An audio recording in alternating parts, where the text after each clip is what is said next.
Your shoulder is the most mobile joint in the human body. Just think about all the directions you can move your arm. Because of the greater range of movement, the shoulder is more susceptible to injury.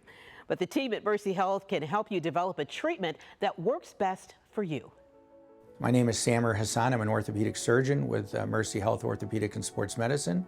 I'm a shoulder specialist and particularly a shoulder joint replacement specialist.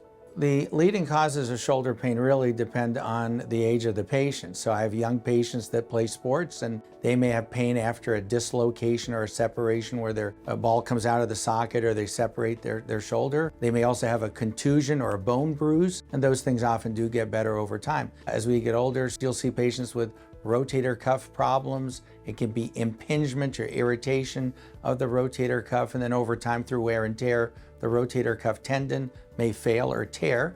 That's another cause. And then even older still, as we get older later in life, it's not uncommon to develop arthritis, which is a loss of the cartilage that lines our joints. In the shoulder, it is the ball and socket joint of the shoulder that wears out.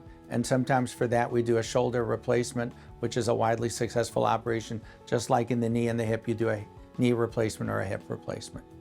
For a lot of these problems that patients come to us, we try to arrive at a diagnosis. So if it's a contusion or a bruise or some tendinitis, which is irritation of the tendons or inflammation of the tendons, we'll prescribe rest and ice, moderating activities if possible, and then oftentimes physical therapy through stretches and targeted strengthening of the muscles can be very helpful in getting patients back onto the field or court or back to doing the things that they enjoy or to their work if their work is physically demanding. I would tell any patient that comes in when they talk to their doctors, look at all their options, start with conservative measures first, and then when you cross the threshold and you realize that you have to consider surgery, make sure that the surgeon that you're seeing has the experience, that does a lot of these shoulder replacements, that has specialized training and has been around the block a few times, because you want to get it right the first time, as with everything else. There are two types of shoulder replacements. When I started practice 23 years ago, we typically had only what's called an anatomic shoulder replacement, where the parts that are removed, which are just about a tablespoon and a half of bone for an average sized adult, get replaced with parts that mimic a normal joint. So the ball gets replaced with a hemispherical metal ball with a short stem that goes into the bone. And the socket, which is the other side of the joint, is resurfaced with a plastic button. So you have metal on plastic, just like a modern knee or hip replacement. That's the only type that we had available, again, 25 years ago when I started.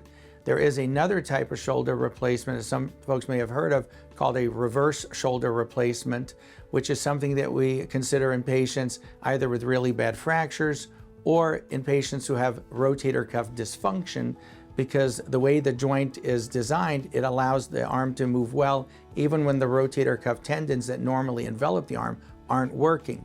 And it's called a reverse shoulder because, unlike a conventional shoulder where the ball is where the ball used to be and the socket is over the socket, for a reverse shoulder, the ball gets screwed into the socket, and there's a plastic socket that gets in place of the ball. So the bearing is like a hip joint in reverse to the regular shoulder joint, and hence the name reverse shoulder replacement.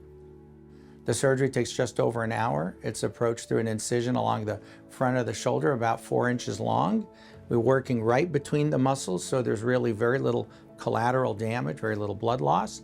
And as I said, we do have to make cuts in the bone, just like for a hip or knee replacement, but the amount of bone that you remove is just a small amount. We're just replacing the joint surfaces or bearing of the joint. We're not replacing the whole shoulder. We're still relying on the muscles that are still there to power the arm afterwards.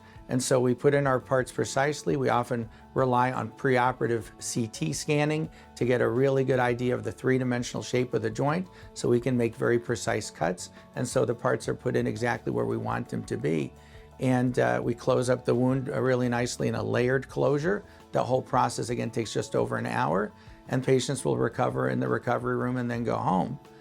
After surgery, patients are typically asked to wear a sling for a couple of weeks and to refrain from certain movements on their own. They start physical therapy, and it graduates over a period of 3-4 months so that patients can get back to full activities like playing golf or returning back to work and enjoying the outdoors.